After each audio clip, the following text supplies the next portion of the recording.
Welcome, Rach. Oh, welcome. It's our last Zodiac series episode. This is. It is. It's the end. I know. I've enjoyed this series so much. And it's interesting because even though we're not going to continue the Zodiac again, at least not for this season, I'm a Libra Scorpio cusp. So we started with Scorpio season last October and we'll end with Libra, which I think is a very cool sign. It's going to be a very cool season. Mm-hmm. Anyway, so we'll welcome and then we'll not get 20 minutes into the episode. Welcome to Two Mystic Mamas. That was real coming together. Real wind up on that one. And let's go. And let's go. Do you remember back in the day when we used to do that? When we first started. I love when Graham says back in the day. I'm like, you're fucking 9. back in the day for what you. Day? What day would you like to go back to, Graham? Mm-hmm. I was thinking about that the other day. I was watching something and it was soft white underbelly. Oh yeah, we were just talking about that. And the person that was being interviewed was talking about their first memory. And he was saying it was like around when he was 4. And I was trying to remember some of my first memories too. I feel like your first memories, if you have like trauma, they're much earlier. Like if that trauma happens when you're when you're young. Yeah. I think it would be interesting to really do a series on releasing trauma in different parts of the body. But today we're talking about Libras. To your point though, if you are born, because she was talking about being a Libra Scorpio cusp, if you're born anywhere between the 18th and the 23rd, 24th, you're considered a cusp. Right. And usually you lean more towards one of the signs. Like I lean more towards Scorpio at my core as my sun sign. I will have a few Libra tendencies though that definitely sneak in. I mean, this also applies to people that have this in their moon or their rising, because you'll see those properties and those traits come out big time. Yeah. And the Libras, their symbol is the only symbol in the Zodiac that is a tangible thing, because it's the balance, it's the scales. Right. Everything else, symbolic wise in the Zodiac, is either a animal or a being, some sort of mythical being or spiritual being from history, or an animal, or a blend of both of those. Mm-hmm. So that's an interesting thing of just having that balance. And that's like a core theme for, they're not called librarians. I want to call them librarians so much. Are you born in October? Are you a librarian? Are you a librarian? A librarian. A Librian. What are they? What are they called? A Libran? A Libran? See, now I'm just going to want to call him a liger. You are now a liger. Congratulations. Happy birthday. You're a fucking liger. You're a Libra tiger. You're a liger. If you are born between September 21st and October 22nd, you are a liger. Okay, so I want to tell a story. Okay. That will be happening right as this season will be kicking off. And that is the monarch or the black swallow butterfly births. Emerges from the chrysalis. The emerging of. So we are constantly talking about signs and synchronicities. Our team of light asking the universe to provide signs that either are helping us confirm that we're on the right path and we're following our soul's mission and journey, or we've deviated from that path and we need to redirect the sails. And these signs come through in numerous different ways. They can be loud, they can be subtle.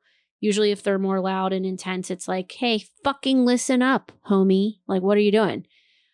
But they're always there. And there was an episode that we created in February of 2024. And we never released it because it was more of a therapy session, if you will, for me. I was walking through some really hard grief. My chosen sister, if you will, our former nanny, who then became family, Kelsey, had given birth to her second child, Evelyn, and Evelyn was born sleeping, and it was just difficult. You really can't sugarcoat anything that puts you on this path of dealing with grief of an infant that hasn't even had a chance to experience life. And so I haven't talked much about it other than that episode that we didn't release, just out of privacy and just keeping things, it was just really raw. And so Kelsey has since had a set of twins, Eleanor and Theodore, and she also has an older child, Audrey. And I have permission to use everyone's name because she was like, oh my gosh, because she loves talking about Evelyn. And it's really important for us to talk about her story and to talk about her beautiful self. Right. And share her light. Right. And there was so much symbolism that happened after her passing, and just Kelsey knowing when the next time would be to get pregnant and to conceive. And she knew that Evelyn would be at the helm directing that. And when she had dreams about getting pregnant again, she immediately had dreams about having twins. And then that came to fruition. And beautiful, healthy, incredible little humans that they are. Twins are so cool. Just in general, they're so fun to watch. They have their own language and everything. And so there was a lot of healing that took place with the birth of Theodore and Ellie because, hearing them cry for the first time, which she didn't get to experience with Evelyn, and having them be put on her chest, which there was all of these full circle moments that helped heal. You never forget, you never move on, but help heal some of that rawness and that walking through grief, right? And there's so many different paths of grief that people are walking through at different times. But Kelsey is so strong, and she honors Evelyn in such a beautiful way by being open. And the hospital she delivered at is incredible. They did an incredible job when it all took place. But just even remembering 2 years after the fact and honoring and bringing together families that have been down that same path and that journey is such a beautiful way of also bringing others together to heal each other while you're walking through a stage of grief. This does, by the way, have a very, very happy, incredible ending. I'm just setting the tone for everyone out here listening. So the symbol that Kelsey had created for Evelyn after she passed was the black swallow butterfly. And so these are the black and blue butterflies. They're like very magical. And when you see them, it's such a unique experience because typically people, when you think monarch, you think of the yellow and black, which are also amazing. Right. Those are very cool too. And so I had planted a magnolia bush in honor of Evelyn in my yard the year she passed, and it continues to grow. I talk to it. I talk to her all the time. I'm like, you're doing so good. Like, look at you grow. And Kelsey and I talk openly about this too, that we have relationships with her. They just are different than you would imagine if you had the human experience on this side.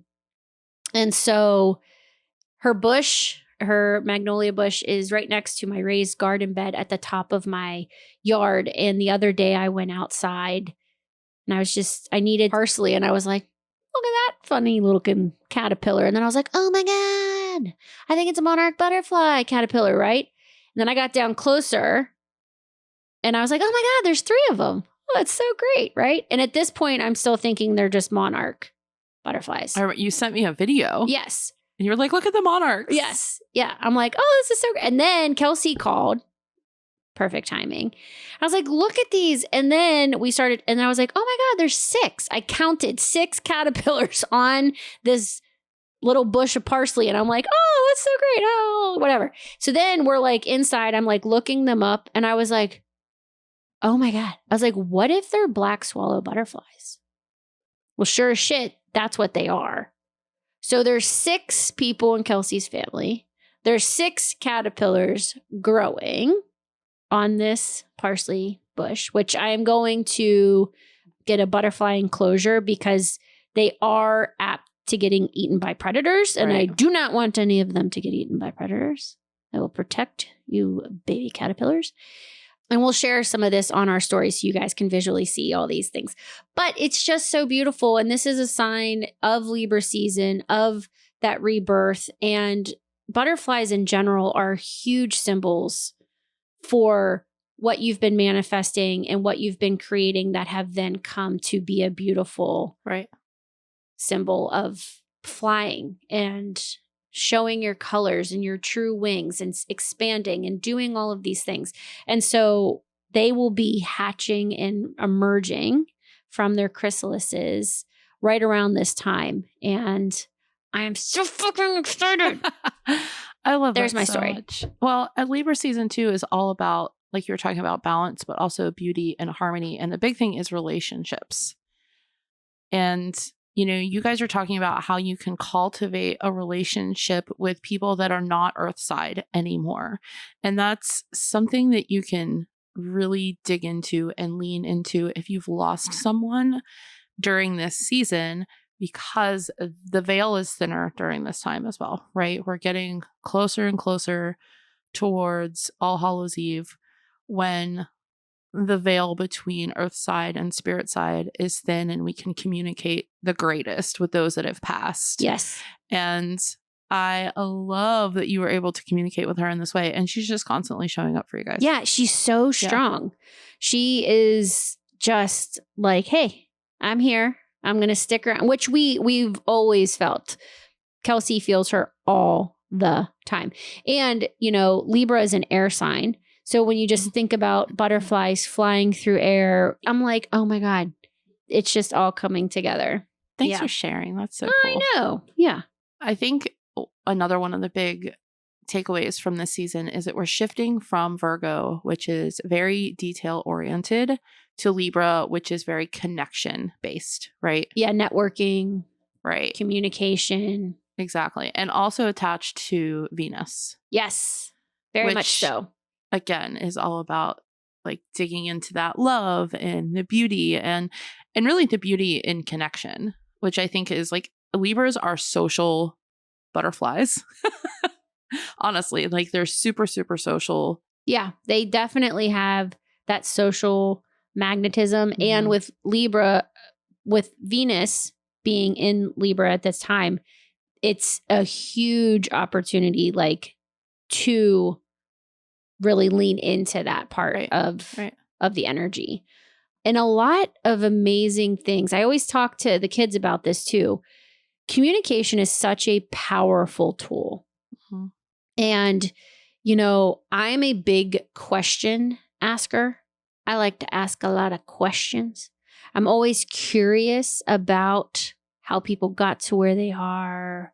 Like, I always like to go deep, probably more so than people enjoy right off the bat. But I do think that the more that you talk with others and you explore different things, amazing things can happen. Right. You don't know what someone's going through, but if you ask them and they share. Right. Well, that's another one of those Libra traits, is like being everybody's therapist, right? Whether you recognize yourself to be an empath or not, that's definitely something that goes along with just being a Libra or having a strong Libra placement somewhere in your chart. Mm-hmm. And to your point, even if you don't have Libra placements, that's a really good question that you can ask people in your life in a way to harness the energy, is like, how can I show up for you? Like, are you okay? I actually have a little bit of a balance ritual too that I was thinking about in terms of the season. And as you know, I'm big into tarot. So the Judgement card is really, really connected to Libra season and balance. And I was doing a tarot pull for myself the other day, and I pulled the Judgement card. And I was really just sitting there and journaling, meditating, thinking on it a lot. And for me, what was coming through really, really strongly was be self-aware rather than self-critical. And a lot of times that judgment doesn't necessarily just mean judging other people or balancing the scales, right? It can literally be about, how are we internalizing this? So a little bit of a balance ritual check-in that I have for you. Daily questions, daily check-ins. 1, where am I overgiving? And 2, where am I under receiving? And just start to think about how you feel each day during this season and literally just write it down. You're going to start to see some themes emerge. Yeah, and patterns and themes when you're talking about that, because ultimately the goal is to get the scale in balance, right? Right. Or somewhere, some variety of that. Like if it's 80-20 or 90-10, you're going to need to shift. But I think the other lesson here can be, it doesn't always have to be about weighing. It doesn't have to be about weighing what's perfect. Perfect. It doesn't have to be about weighing what's perfect. What the fuck? Can I not say perfect? There it is. 1, 2, 3, 4. 1, 2, 3, 4, perfect. It doesn't have to be about weighing what's perfect. It can about Jesus Christ. I fucking give up. This sentence is not perfect. It's not coming together. It's not. It's not It's perfect. about choosing what's harmonious and what feels good is what I'm trying to say. Yeah. It doesn't have to be perfect or perfect. It can just be perfect. I actually prefer that over perfect. Yeah. I did a workshop a few years ago. Yes. I put on. It was called Perfect or Perfect. And let me tell you, a lot of us are perfect. Present and accounted for. Present and accounted for. What crystal do you have there? I wanted to talk about it. Yes. And I fell in love with this stone because it's the combination of the white and the black. But the white is the joy of life. And then the black is, what weaves itself. But just knowing that the joy will always outweigh whatever is heavy. The heavy is intertwined in. Right. I've always really loved howlite because it feels like a good connection stone for me. Yeah. I mean, that's a big piece of howlite. Yeah. I got this after one of my Reiki sessions with Naisha. We love that, Naisha. She's great. She is super duper. If you're wondering about Naisha, she is an amazing Reiki master as well as chakra ascension and coach and all the things. And you can go back and listen to her episode. Go back and listen to Naisha. She's great. The other thing that I want to talk about during this season is eclipse, right? So the eclipses are upon us.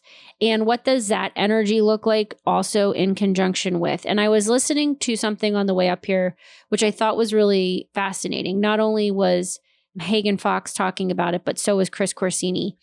And it has to do with manifesting during eclipse season and how this is not really a time to like set intentions and manifest, but more of a time to like release and reflect and go deep into some things. And I think in conjunction with the communication part of it, it's an excellent time to also build relationships with people, but also build that relationship with yourself and take the time to do some intense shadow work. One of the key takeaways too that Hagen Fox was talking about was karma before manifesting. And I think this is important to note that if you want to shift the sails of who you are at the core and you want to become a better human, more genuine, more authentic, more kind, more loving, that's all fucking karma, right? And if you have been in your ego, narcissistic, self-absorbed, and you know that some of you out there listening, you know that this tracks with you. You're still human. You can make choices to shift the sails, right? And I do believe that manifesting and karma go hand in hand. You can't manifest if you are a fucking asshole and a shit human. Right. Because what you're going to manifest is not going to be what you want to manifest. Well, and karma goes hand in hand with alignment. Correct. And following that divine path that you have forward that is centered on that human connection and is centered around love and kindness and helping others. Right. In addition to helping yourself and having that self-expression, but at the core, being a good human. So I love this so much. This season that you're moving into right now, if that is something that hasn't been at the focal point of what you do daily, I implore you to start there. I would start with manifesting for other people. And I do this all of the time. I think it is such an important practice. We see so much stuff. We've heard about The Secret. All of these things are about manifesting for ourselves, manifesting money, manifesting love, all of this. But if we're not manifesting for the greater good, none of that really matters, right? And we did talk about this on a previous episode as well. And when I was a single mom and I had told myself I was not going to date until Evie was like 18. That's right. Yes. And I had written out a list on my vision board, and I was like, how am I showing up in these ways? Because if I want to bring a partner into my life that is loyal, that has a close network of friends, that, is just a good human, I need to be the same, right? Because you're going to attract and you're going to manifest what you're putting out there. And so I completely forgot about wanting a partner, and I focused solely on myself and how I was showing up. And then that Sasquatch showed up. And they were like, the timing is now. Right. But it's true. It's true. We get what we want, or we get what we need when the timing's right. We don't get what we want. I didn't think the timing was right. Like, I was not prepared for him at all. But the signs kept coming. Exactly. Yeah. Exactly. And be mindful. I mean, be mindful of the signs. I bring up that story of the butterfly, but these things happen for me all the fucking time. If I ask for confirmation, I get confirmation all of the time. And sometimes when you're doing this exercise a lot, you don't even need to ask. It just is. Like, when you pay attention to what's happening. Yeah, when you have that relationship with your team of light, and that is a fluid, open relationship that you have every day, multiple times a day, it just starts to flow. Right. Now, a little bit of touching on the eclipse energy, right? So you can still make things happen, but you just have to harness it more, and you have to be able to pivot, because it can be uncontrollable and unhinged. Always. The Schumann resonance, which is Earth's frequency, it's picking up. I feel like that needs to be a whole episode. Well, we can touch on that, and we need to do more research on that, because I'm not super knowledgeable on it. I'm not either. Yeah. Other than it's how they measure Earth's frequency as a whole. And the higher it gets and the more intense it gets, the more uncontrolled it can be. Interesting. And so naturally, we are made of energy. Therefore, we're affected by Earth's energy. So it is all interconnected. And so resetting things, cosmic changes, closing chapters, things that you might have been working on, they can come to an abrupt end or an abrupt start. Yep. And I mean, if you're out there and you're listening to this and you're like, I'm just not ready to go that deep with it, you can start small. Libra is attached to Venus, and you can start by refreshing your altar, refreshing your home, digging into self-care a little bit more, and start to take care of those surface level things. And then you can start to, all right, I'm going to dig a little bit deeper, because when I was doing this self-care, these are the feelings that came up for me. And then you can explore that as you're willing to. Yeah, it's a great time to release what no longer serves. 100%. And that sentence you can go deep with. You can do that in your physical home, your physical space, your different rooms. You can rearrange things, right? You're still in the same space, but you want that energy to flow differently. This is a great time to do that. And go through and Marie Kondo some shit. Does this object bring me joy? And if the answer is no, let it go. Like, especially if you're in a season where a relationship has ended or a friendship has ended or someone has passed. That's the other thing that I think is so beautiful, is creating spaces or altars for people that have passed and honoring them, right? Kelsey and Aaron have a beautiful shelf for Evelyn. And not only does it have her ashes, but it also has pictures. It also has a beautiful butterfly in a case. It has different mementos that people have given to them. And so it creates a honored space and a sacred space. And as we move closer to Halloween, that's a big one for, where you have from the movie Coco. What are those altars called? Oh, I don't know the Spanish name.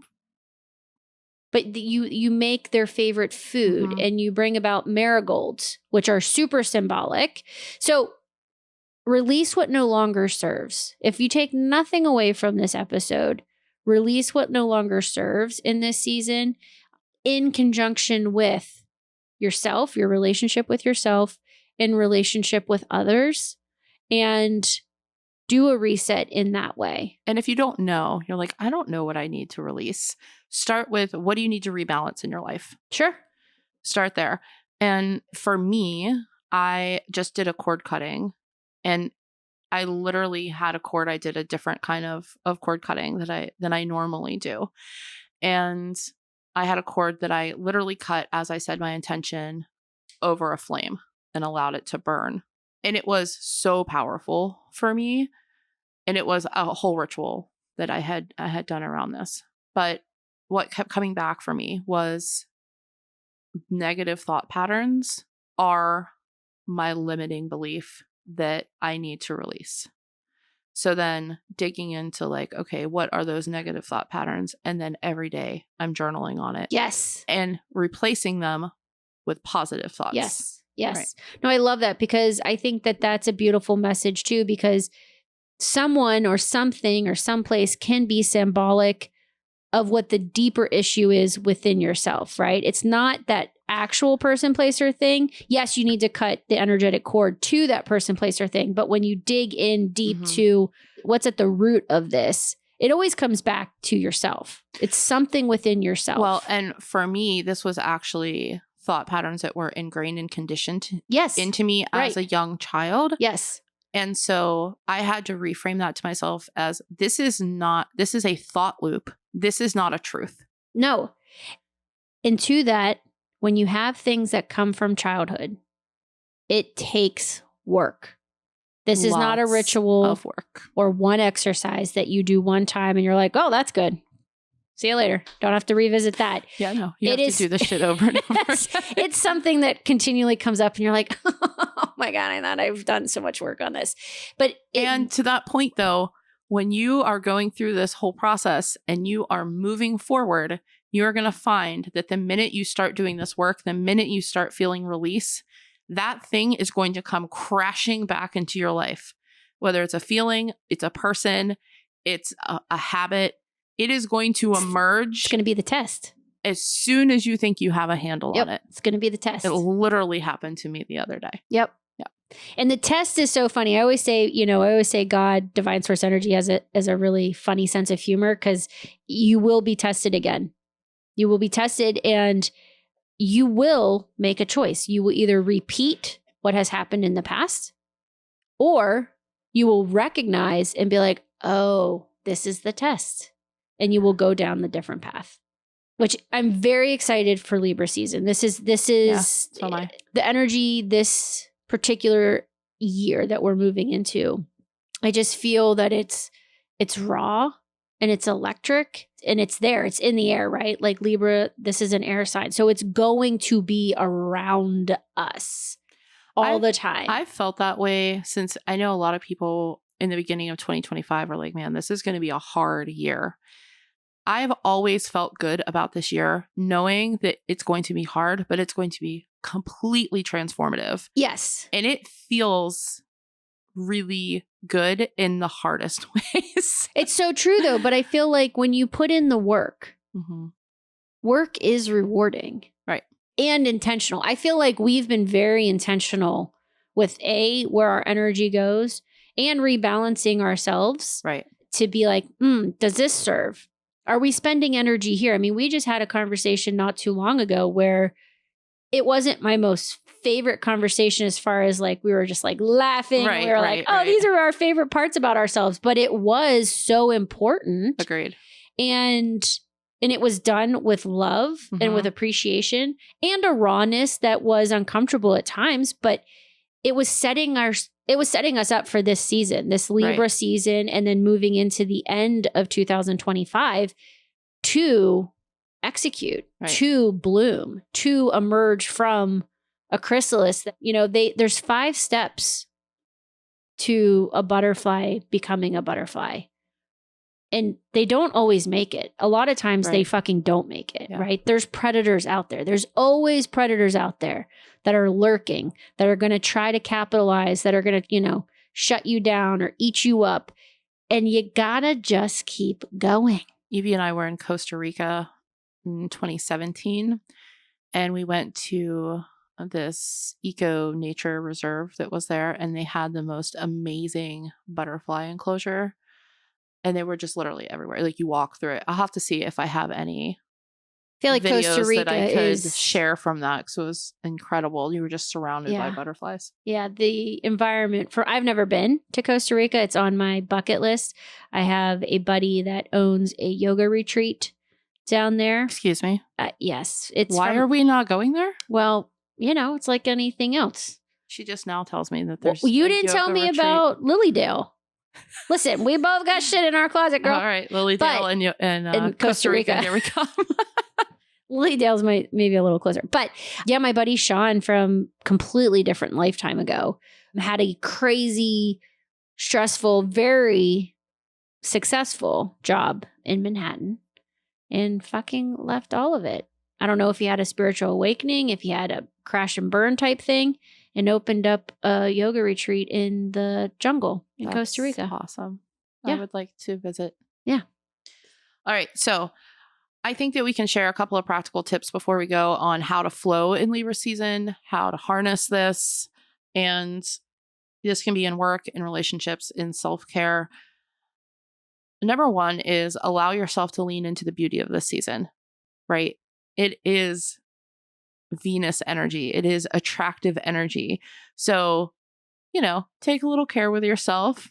Allow yourself to have a little bit of fun. Get a little flirty. You know, dig into the beauty of Venus. It always makes me think of dancing.